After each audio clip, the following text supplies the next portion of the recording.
Welcome back, everyone. Ready for another deep dive? Today we're traveling through time to explore the architectural marvels of the Delhi Sultanate. Ah, the Delhi Sultanate. From roughly 1206 to 1526 CE, a period in India where we see this incredible fusion of artistic styles and innovative building techniques. And it's really something special. We're not just talking about, pretty buildings here, these mosques, tombs, palaces.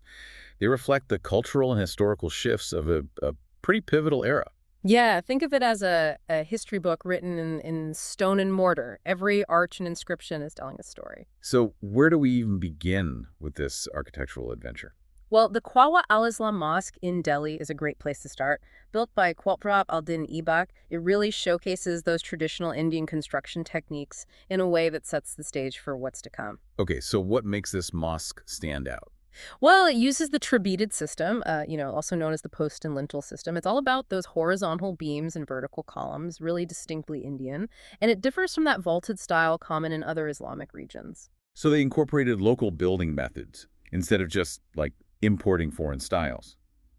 That's pretty cool. Shows a real fusion of ideas, right? Exactly. And what's even more remarkable is this trabeated style remained a key feature in Indo-Islamic architecture, even all the way through the Mughal period. So we can trace that architectural DNA through centuries of Indian history. That's amazing. Let's move on to Babur, the founder of the Mughal Empire. What about his architectural contributions? Well, interestingly enough, before he conquered India, Babur wasn't really known for, patronizing religious structures. He was more focused on military conquests, consolidating power. That makes sense. But once he established the Mughal Empire, did he turn his attention to architectural projects? He did, and one of the most significant examples is the mosque he had built in Panipat, commemorating his victory over Sultan Ibrahim Lodi in that famous Battle of Panipat. So this mosque was kind of like a victory monument. It was more than that. It was a statement, a symbol of Mughal conquest of Hindustan, which you can see in the inscription details of the mosque.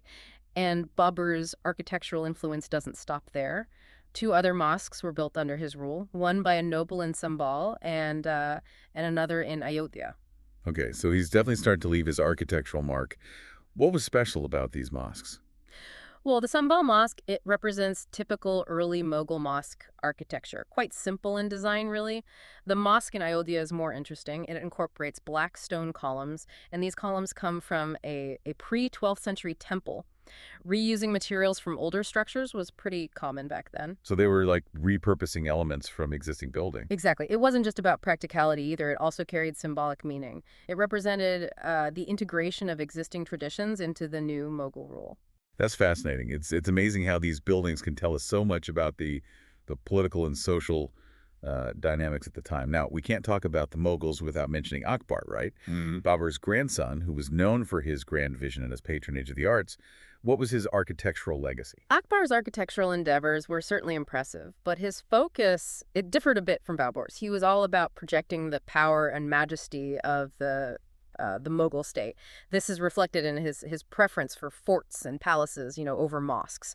So he was less focused on religious architecture and more on structures that showcased his imperial authority? Precisely. He built these magnificent forts in Agra, Ajmer, and Allahabad.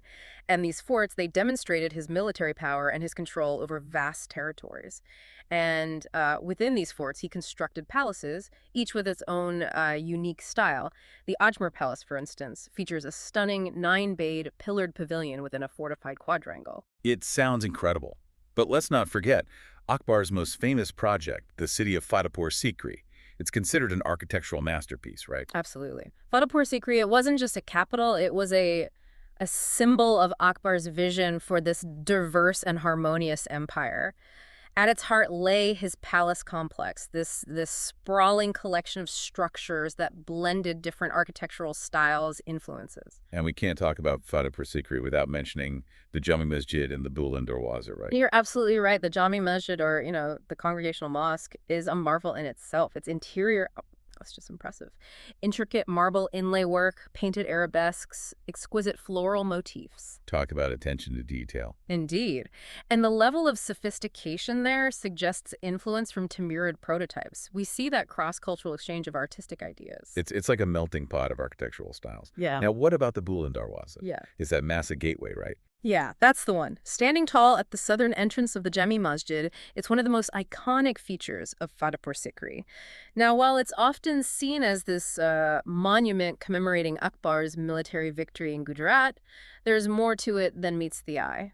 So it wasn't just a victory arch. What else was it meant to symbolize? Well, it underscores Akbar's his close ties with the Chishti Sufi order. The gateway, it's covered in marble slabs inscribed with Quranic verses, which is fitting because it served as the entrance to a khanqa, Right. a space for meditation and devotion. Wow, so it had a spiritual dimension as well. Akbar really knew how to make a statement with his architecture. Now, after Akbar came his son, Jahangir, who had, well, a completely different personality.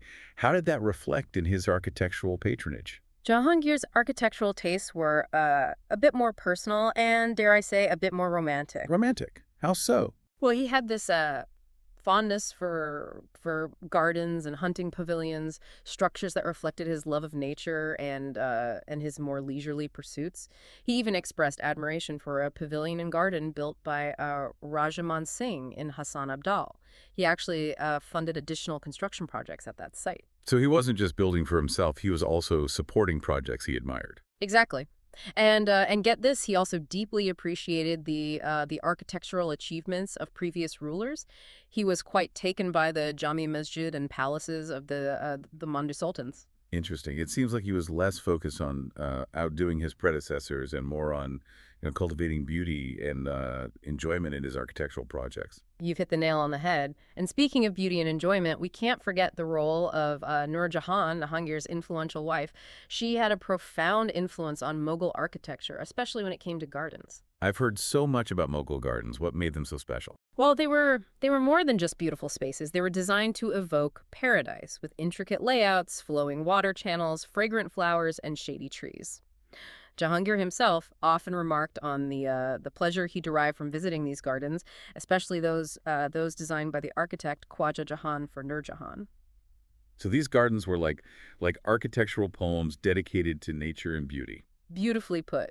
And two of the most notable examples were the Gulaf Shan and Nur Manazil gardens, both designed by Khwaja Shan and enjoyed immensely by Jahangir and Nur Jahan. It's amazing how each Mughal emperor brought his own unique personality and passions to the architectural table. And that's what makes this period so fascinating to study. Yeah. Now, after Jahangir came his son, Shah Jahan, who's probably the most famous Mughal emperor when it comes to architecture, and for good reason. Ah, Shah Jahan, the emperor who gave us the Taj Mahal. His reign truly marked a period of unparalleled refinement and opulence in Mughal architecture. When we think of those iconic white marble structures with intricate details, we're basically thinking of Shah Jahan's style, right? Absolutely, but his architectural legacy it goes far beyond the Taj Mahal. He was a prolific builder, commissioning countless mosques, palaces, gardens, even public infrastructure projects. Like what? Well, for instance, he ordered the construction of these magnificent sarais along the road between Delhi and Agra. What are sarais? They're essentially roadside inns, but Mhm. we're not talking about your average pit stop here.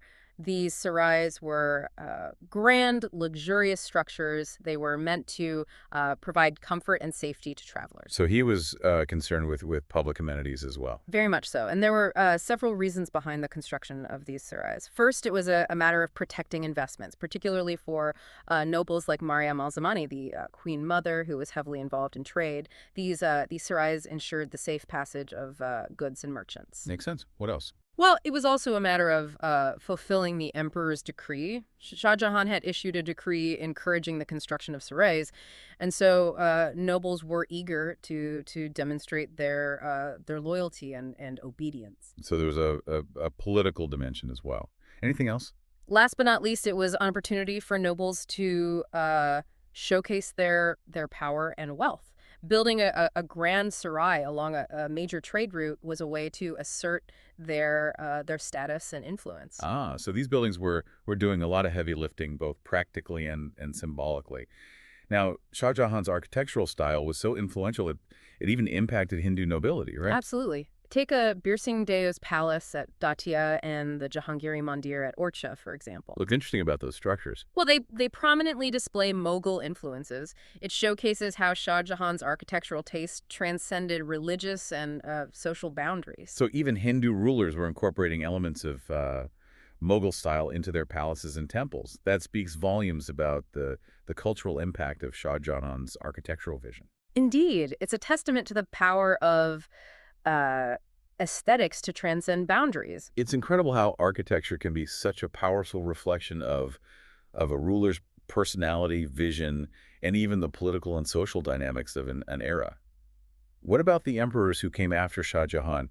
Did they continue his legacy, or did they forge their own architectural paths? Well, the later Mughal emperors, they certainly inherited a rich architectural tradition, and their buildings, they naturally reflected the styles of their predecessors, particularly Shah Jahan. So they weren't completely reinventing the wheel. Not quite, but that's not to say that they didn't bring their own contributions to the table. Take Aurangzeb, Shah Jahan's son, for instance. He's often remembered for his austerity.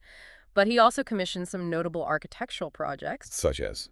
Well, he played a key role in the completion of the Jami Masjid in Delhi, one of the largest mosques in India. And he also had the Moti Masjid built within the Agra fort. It's a stunning structure, crafted entirely in white marble. So he wasn't averse to grandeur, even if he was known for his simple tastes. Exactly. And while these mosques certainly exhibited grandeur, they also possessed this elegant simplicity that set them apart from the more ornate structures of Shah Jahan's era. It's interesting how, even within a dynasty, architectural styles could shift and evolve based on the personality and preferences of the ruling emperor. That's one of the fascinating things about studying Mughal architecture. It's not a monolithic entity. It's a dynamic tapestry of influences, innovations, and individual expressions. Yeah. And even though the later Mughal emperors faced political and economic challenges, they continued to patronize architecture, ensuring that this rich tradition endured. But it wasn't just about the emperors, Yeah. right? Other individuals and groups also contributed to the architectural landscape of the Delhi Sultanate. What can you tell us about that? You're right. Well, the emperors were the main patrons of these grand architectural projects. They weren't the only ones shaping the built environment. You know, nobles, wealthy merchants, and religious institutions also played significant roles in commissioning mosques, tombs, sarais, and other structures. So it was a collective effort, with different groups contributing to the architectural diversity of the Delhi Sultanate. Precisely. And these structures, they weren't just isolated entities either. They were often part of larger urban landscapes, contributing to the overall character and vibrancy of cities like Delhi, Agra, and Ajmer. It's like a puzzle, with each building fitting into a larger picture. And what's remarkable is that many of these structures have survived to this day, providing us with this tangible link to that bygone era. By studying them, we gain valuable insights into the cultural, social, and political fabric of the Delhi Sultanate. It's like taking a walk through history, marveling at the architectural ingenuity and artistic brilliance of that time. Now, one thing that's always fascinated me about Islamic architecture in general is the use of calligraphy and geometric patterns. Yeah. How did those elements play out in the architecture of the Delhi Sultanate? Calligraphy and geometric patterns, two defining features of Islamic art and architecture worldwide. And they were very much present in the buildings of the Delhi Sultanate, adding layers of meaning and beauty to the structures. Let's start with calligraphy. What kind of calligraphy did they use, and what was its purpose? The primary script used was Arabic, as it's the language of the Quran. And the calligraphy, it wasn't just decorative, it was deeply meaningful. Often it would feature verses from the Quran, sayings of the Prophet Muhammad, or even praises of the ruling sultan. So it was like incorporating scripture and wisdom into the very walls of the building. Exactly. And the calligraphers of that time, they were true masters of their craft, producing stunningly beautiful and intricate scripts that added a spiritual and artistic dimension to the architecture. It must have been incredible to see those inscriptions adorning the mosques and tombs. Now, what about geometric patterns? They're such a prominent feature in Islamic art. What was their significance? Geometric patterns served a dual purpose. On the one hand, they were aesthetically pleasing, creating a sense of harmony and order. But on the other hand, they had this deeper symbolic meaning. So they weren't just pretty designs. What did they symbolize? Well, in Islamic thought, geometric patterns are often seen as representing the infinite nature of God and the interconnectedness of all creation. They can also evoke this sense of awe and wonder, reminding viewers of the divine order underlying the universe. Wow, so they were packed with meaning. How are these geometric patterns typically incorporated into the buildings? You'd find them in various forms, from intricate tile work and mosaics to carved stone screens known as jollies and even painted designs on walls and ceilings. The variety and complexity of these patterns are truly astonishing. I'm starting to get a sense of how rich and layered this architecture was. It wasn't just about building impressive structures. It was about imbuing them with meaning, beauty, and spirituality. Precisely. And it's important to remember that these buildings weren't just static monuments. They were living spaces, places of worship, centers of learning, and hubs of social and economic activity. They were integral to the daily lives of the people of the Delhi Sultanate. Okay, let's talk about some specific types of buildings that were common during this period. We've already touched on mosques, but what other architectural wonders did they create? Well, apart from mosques, which served as the primary places of worship for the Muslim population, you had tombs, elaborate mausoleums built to house the remains of sultans, nobles, and other prominent figures. The Taj Mahal is the ultimate example of a Mughal tomb, but what did tombs from the Delhi Sultanate period look like? They were diverse in style, ranging from simple domed structures to more complex buildings with courtyards, gardens, and multiple chambers. Some even featured minarets, those tall, slender towers typically found adjacent to mosques, adding a vertical dimension to the architectural landscape. So they put a lot of effort into honoring their dead. What other types of buildings were prevalent? Palaces, of course, were essential symbols of power and luxury. The sultans and their families resided in these sprawling complexes, which often included courtyards, gardens, fountains, and private chambers designed for different purposes. We've all heard stories of those legendary mobile palaces. Did they create anything else besides religious structures and residences for the elite? Absolutely. They also built sarais, those roadside inns we discussed earlier, to facilitate trade and travel. These sarais provided shelter, food, and water for merchants and travelers, contributing to the flow of goods and ideas across the Sultanate. They also constructed madrasas, religious schools or colleges to promote Islamic learning and scholarship. So they invested in education as well. Indeed. And let's not forget about forts, those imposing structures designed to, defend against enemies and protect strategic locations. These forts weren't just military installations. They often housed palaces, mosques, and other buildings, essentially functioning as miniature cities within cities. Yeah, it sounds like they had a pretty diverse architectural portfolio.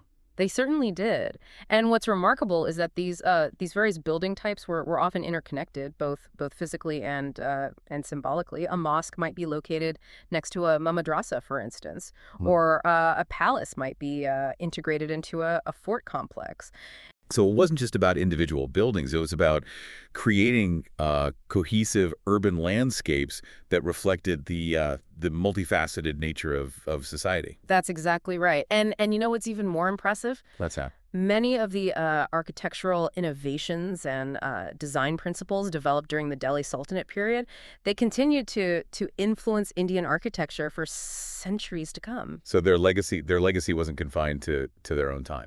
Not at all. They left a lasting imprint on the architectural landscape of India, shaping the styles and techniques used in countless buildings long after the Delhi Sultanate had faded into history. Now, when we talk about the architectural legacy of the Delhi Sultanate, what are some of the key takeaways? What are the defining features that set their buildings apart? Well, one of the most striking features is the harmonious blend of, different architectural traditions. We've already discussed how they incorporated traditional Indian building techniques, but they also drew inspiration from Persian and Central Asian styles, creating this unique fusion that's characteristic of Indo-Islamic architecture. So it was a melting pot of influences. Precisely. And this fusion, it wasn't limited to just styles. It extended to materials as well.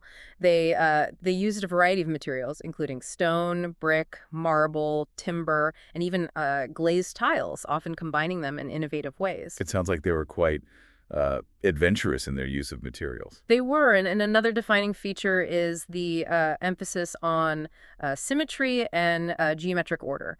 Whether it's the layout of a mosque, the facade of a tomb, or the intricate patterns adorning a palace wall, there's this clear sense of balance and proportion in their designs. So there was a deliberate attempt to create a sense of harmony and order in their buildings. Absolutely. And this emphasis on order wasn't just aesthetic. It also had a spiritual dimension, reflecting the Islamic belief in a divinely ordered universe. It's fascinating how they managed to weave so much meaning into their architectural creations. Now, we've talked a lot about the technical and stylistic aspects of their buildings, but what about the human element? What can their architecture tell us about the lives of the people who lived during the Delhi Sultanate? That's a great question. You see, architecture, it isn't just about bricks and mortar. It's a reflection of the people who created it and the society in which it was built. And in the case of the Delhi Sultanate, their buildings provide us with valuable glimpses into their beliefs, values, and aspirations. Okay, give us some examples. What kind of insights can we glean from their architecture? Well, for starters, the sheer grandeur and scale of their mosques, it tells us something about the importance of religion in their lives. These mosques, they weren't just places of worship. They were centers of community life, places where people gathered for prayer, social events, and even political discussions. So they were like community hubs. Exactly. And the opulent palaces with their intricate carvings, luxurious gardens, and private chambers, they reveal a lot about the lifestyle of the ruling elite. These palaces were designed to impress and intimidate, showcasing the power and wealth of the sultans and their families. It was all about projecting an image of authority. Precisely. And the construction of sarais, madrasas, and other public buildings indicates that they were also concerned with the well-being of their subjects, not just their own comfort and prestige. So they weren't completely self-centered. Not at all. And if we look closely at the decorative elements of their buildings, the calligraphy, the geometric patterns, the floral motifs, we can get a sense of their artistic sensibilities and spiritual beliefs. It's like they were trying to imbue their surroundings with beauty and meaning. Exactly. And what's really fascinating is that despite the passage of centuries, these buildings still have the power to evoke a sense of wonder and awe in those who visit them today. It's like stepping back in time and experiencing a different world. And that's the magic of architecture. It transcends time, connecting us to the people and cultures of the past in a way that few other art forms can. It's truly remarkable how these structures have endured, allowing us to connect with the past. Speaking of which, I'm curious about the specific challenges these Delhi Sultanate architects faced. Building these grand structures back then, it couldn't have been easy. You're right. Constructing those massive mosques, palaces, and forts, it presented a host of challenges, starting with logistics. Yeah, I can imagine. What were the biggest hurdles they had to overcome? Well, transporting vast quantities of building materials, often over long distances, it was a monumental task, especially with the limited transportation options they had back then. I bet that involved a lot of manpower and animal power. Oh, absolutely. It required coordinating countless laborers, oxen, elephants, and we can't forget about the limitations of technology. They didn't have, modern cranes, power tools, sophisticated engineering software. They relied heavily on human ingenuity, skilled craftsmanship, and traditional building methods. It's mind-boggling to think about achieving such precision and scale without modern technology. It truly is. It speaks volumes about their architectural knowledge and their remarkable ability to adapt and innovate. They were pushing the boundaries of what was possible with the tools and techniques available to them. Absolutely. They were true pioneers. But it wasn't just about the physical challenges, right? Yes. I imagine they also had to navigate political and economic obstacles. Of course. Funding these grand projects required significant resources, which weren't always readily available. The sultans had to carefully manage their treasuries, balancing their architectural ambitions with the needs of the state. So there was this constant tension between extravagance and practicality. Indeed, and political instability. Wars, rebellions. These things could disrupt construction projects, leading to delays and even abandonment. It sounds like they were operating in a pretty volatile environment. They were, and yet, despite all of these challenges, they managed to create some of the most impressive architectural wonders in Indian history. It's a testament to their determination, vision, and unwavering belief in the power of architecture to shape their world. Now, let's focus on some of the specific architectural elements that were common during this period. One thing that always fascinates me about Islamic architecture is the use of domes. They're such a prominent feature. What was their significance in Delhi Sultanate architecture? Domes, those majestic curved structures that seem to reach for the heavens. They played a crucial role in Delhi Sultanate architecture, both symbolically and practically. Let's start with the symbolism. What did domes represent?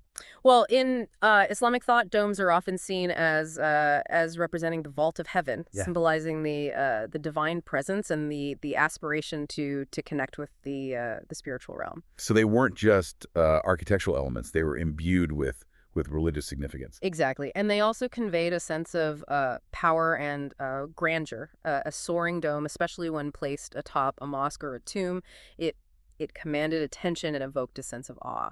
They were making a statement both spiritually and architecturally, but they also served a practical purpose, right? Absolutely. On a practical level, domes were incredibly strong and stable, able to span large spaces without the need for internal supports.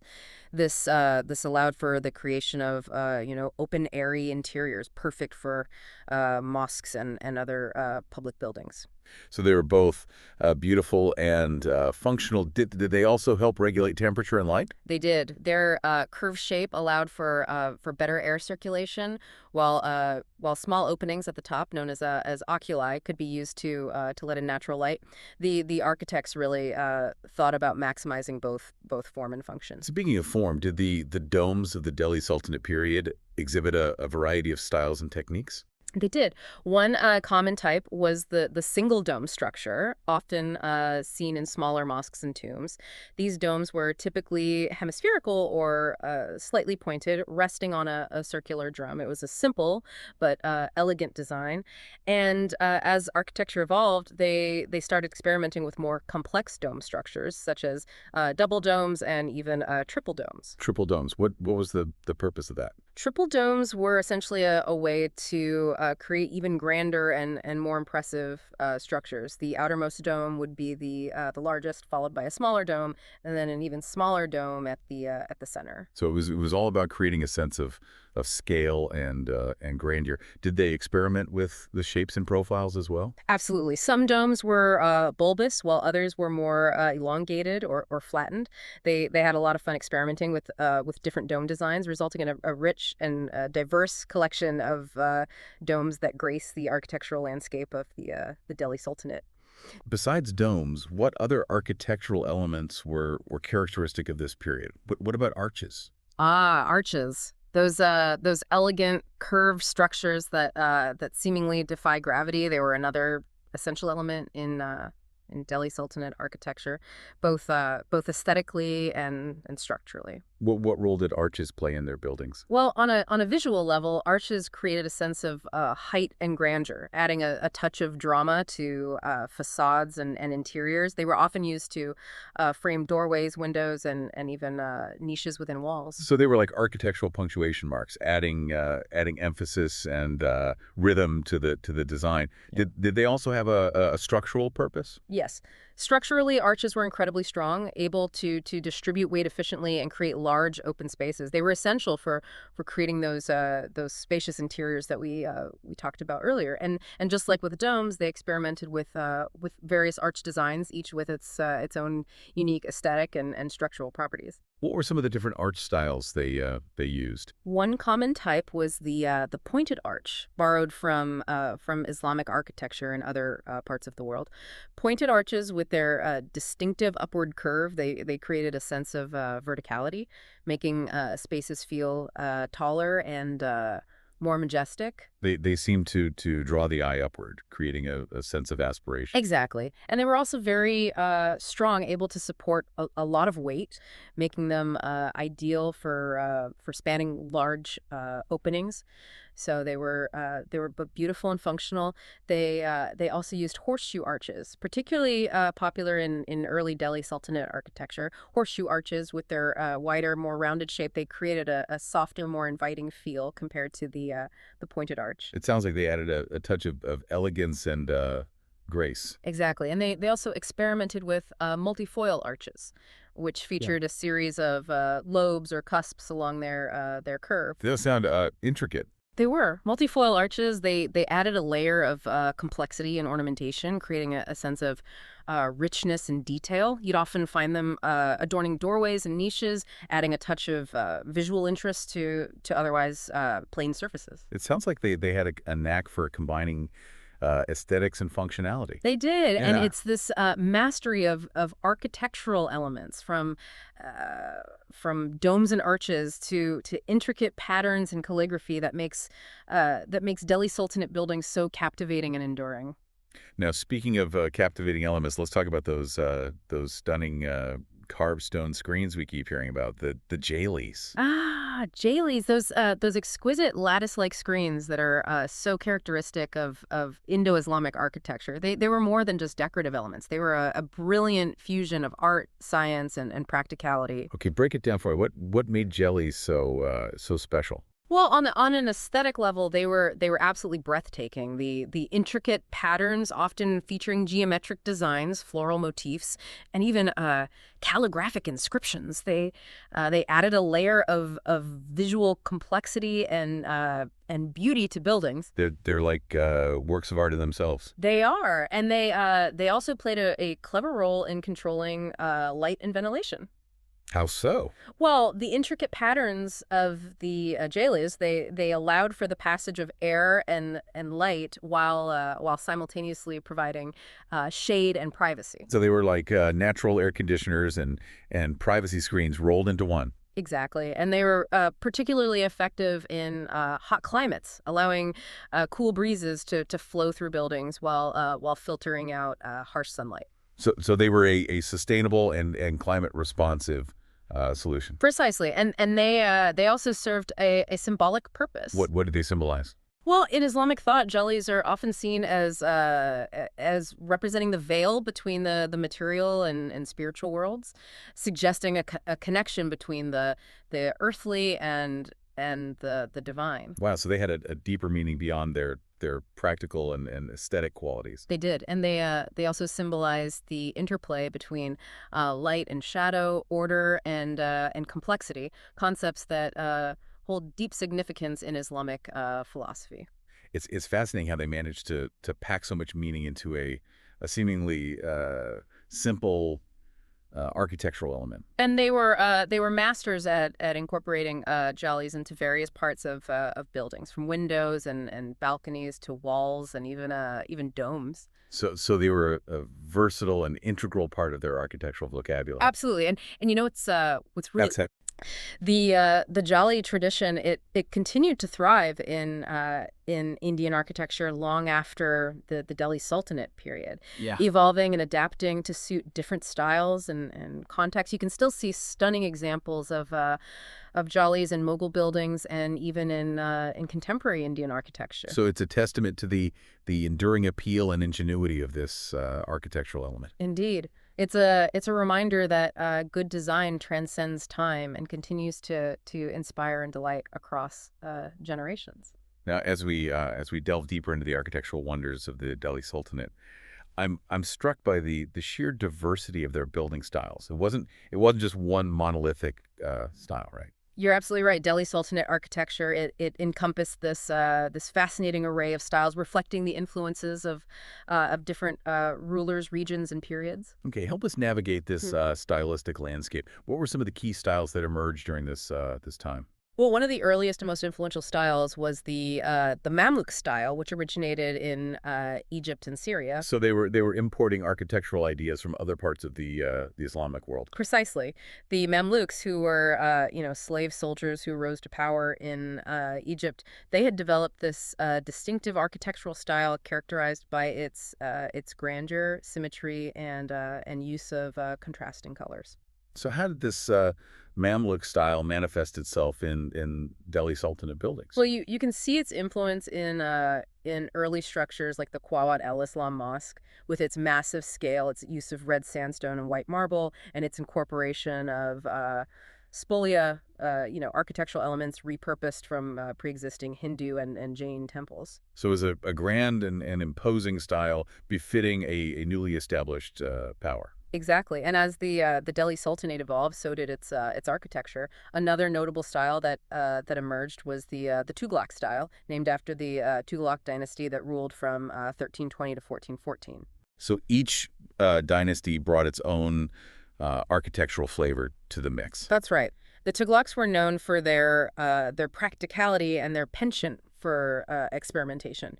Their buildings often featured sloping walls, massive fortifications, and a more austere aesthetic compared to the earlier Mamluk style. It sounds like they were more focused on functionality than on extravagant ornamentation. Indeed, they were also known for their innovative use of materials, such as the use of rubble masonry and concrete, which allowed them to construct large structures quickly and efficiently. So they were pushing the boundaries of construction technology. They were, and another key style that developed during this period was the Lodi style, named after the Lodi dynasty that ruled from 1451 to 1526. Okay, so what were the hallmarks of the Lodi style?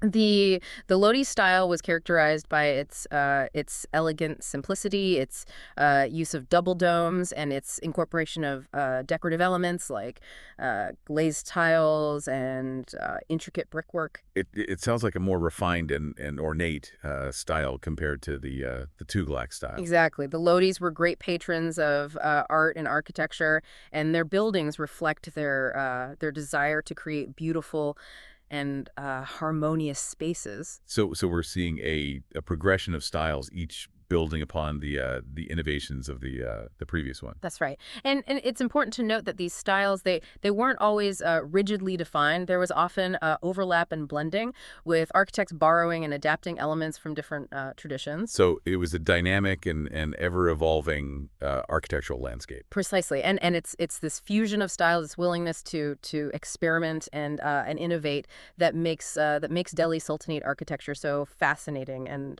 enduring. Now, one thing that's become clear throughout our deep dive is that Delhi Sultan architecture wasn't just about creating beautiful buildings. It was about power, symbolism, and shaping a new identity for a newly established empire. You've hit the nail on the head. Architecture, especially in the context of a nascent empire, is never just about aesthetics. It's a powerful tool for legitimizing rule, projecting authority, and forging a collective identity. So how did the sultans use architecture to achieve these goals? Well, for starters, they commissioned grand mosques, palaces, and tombs that showcase their wealth, power, and piety. These structures were designed to awe and impress both their subjects and their rivals. So it was about making a statement. Exactly, and they strategically placed these buildings in prominent locations within cities, ensuring that they dominated the urban landscape and served as constant reminders of the Sultan's authority. It's like they were saying, "Look at what we can build. We are in charge here." Precisely, and they also used architecture to promote their religious beliefs and legitimize their rule in the eyes of the Muslim population by building magnificent mosques and madrasas. They were essentially showcasing their commitment to Islam and their role as patrons of the faith. So it was a way to solidify their religious credentials. Exactly. And they also incorporated symbolic elements into their buildings, such as calligraphy featuring Quranic verses and geometric patterns representing the divine order to reinforce their religious and political message. So they were layering meaning upon meaning. Precisely. And it wasn't just about sending a message to their Muslim subjects. They were also using architecture to assert their dominance over the existing Hindu population. How? Well, in some cases, they deliberately built mosques and tombs on sites that were previously occupied by Hindu temples. This was a way of symbolically appropriating space and asserting the supremacy of Islam. So there was a political dimension to their architectural choices. Absolutely. And they also incorporated spolia, those repurposed architectural elements from Hindu and Jain temples into their buildings, both as a practical measure and as a symbolic gesture. What were they trying to convey by using spolia? Well, on a practical level, it was a way to save time and resources. Why quarry new stone when you can reuse perfectly good material from existing structures? But on a symbolic level, it was a way to demonstrate their victory over the previous rulers and their control over the land and its resources. It's like they were saying, we've conquered this land, and even its temples now serve our purpose. Exactly. And what's really fascinating is that despite these attempts to assert dominance, Delhi Sultanate architecture also reveals a degree of cultural fusion and adaptation. How so? Well, as we discussed earlier, they often incorporated traditional Indian building techniques and decorative motifs into their buildings. They also adopted some elements of Hindu temple architecture, such as the use of balconies and pavilions. So it wasn't just a one-sided imposition of Islamic style. Not at all. There was a degree of give and take, a blending of cultures that reflects the complex realities of life in a multi-religious society. It's a reminder that even in the midst of conquests and power struggles, human societies find ways to interact, exchange ideas, and create something new. And it's this interplay between different cultures and traditions that makes the study of history and architecture so enriching and fascinating. Well, you've definitely given us a lot to think about. It really is fascinating. Now, before we wrap up, is there one building or complex from the Delhi Sultanate period that you would recommend our listeners visit if they ever get the chance? Oh, without a doubt, the Quwwat-ul-Minar complex in Delhi. It's a UNESCO World Heritage Site, and for good reason. It's not just the iconic Quwwat-ul-Minar itself, which is the tallest brick minaret in the world, but the entire complex. It's a treasure trove of architectural wonders spanning different dynasties and styles. So it's not just one building; it's a whole collection of amazing structures. Exactly. You'll see the Quwwat-ul-Islam Mosque with its blend of Indian and Islamic elements, the Alai Darwaza, a masterpiece of Lodi-era architecture, and numerous tombs, pavilions, and other structures that showcase the evolution of Delhi Sultanate architecture. You can really see the progression and fusion of styles over time. It sounds like a must-see for anyone interested in Indian architecture and history. Mm-hmm. It's amazing to think that these structures were built, centuries ago and still stand today. It is, and what's really remarkable, even though they were built so long ago, they still have this power to transport us back in time. Yeah. Allowing us to experience the grandeur, the ingenuity, the cultural dynamism of the Delhi Sultanate. It's a reminder that architecture isn't just about bricks and mortar. It's about connecting us to the past, to different cultures, and to the boundless creativity of the human spirit. Speaking of connecting to the past, one thing that strikes me about Delhi Sultanate architecture is how it reflects a sense of cultural confidence. Cultural confidence. Tell me more about that. Well, here you have this newly established Islamic empire in India, a land with its own ancient and deeply rooted traditions.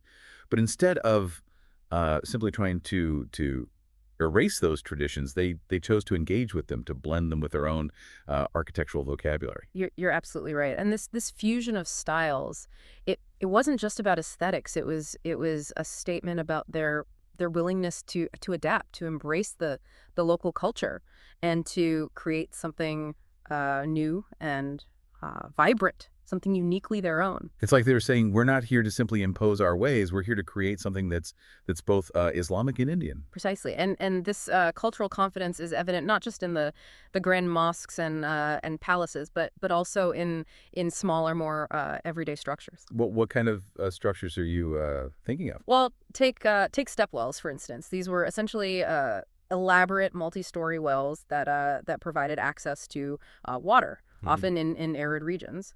I've seen pictures of those. They're quite beautiful, and they were quite common in India before the arrival of Islam, right? That's right. But the Delhi Sultanate architects, they didn't simply copy the existing stepwell designs. They incorporated Islamic elements such as arches, domes, and geometric patterns, creating this unique blend of styles. So they were putting their own stamp on a traditional Indian structure. Exactly. And this fusion of styles is also evident in structures like caravanserais, those roadside inns that provided shelter and amenities for travelers and merchants. We talked about those earlier. They were like the motels of their time. Exactly. And while caravanserais had existed in other parts of the Islamic world, the Delhi Sultanate versions, they often incorporated elements of Indian architecture, such as courtyards, verandas, and even decorative motifs inspired by Hindu temples.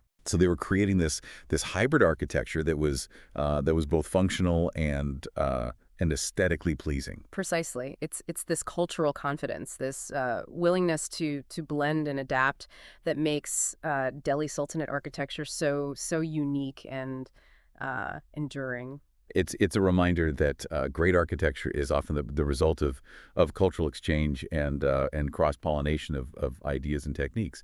As we wrap up our deep dive today, what's the one thing you hope our listeners take away from this exploration of Delhi Sultanate architecture? Well, I hope they come away with a sense of appreciation for the incredible achievements of these builders and architects. With limited resources and technology, they created structures that continue to inspire and amaze us to this day. And I hope they're inspired to look at the world around them with a renewed sense of wonder, appreciating the beauty and ingenuity of the built environment, both past and present. So, and listeners, if you ever get the chance to visit any of these sites in person, don't hesitate. It's an experience you won't soon forget. Until our next deep dive, happy exploring.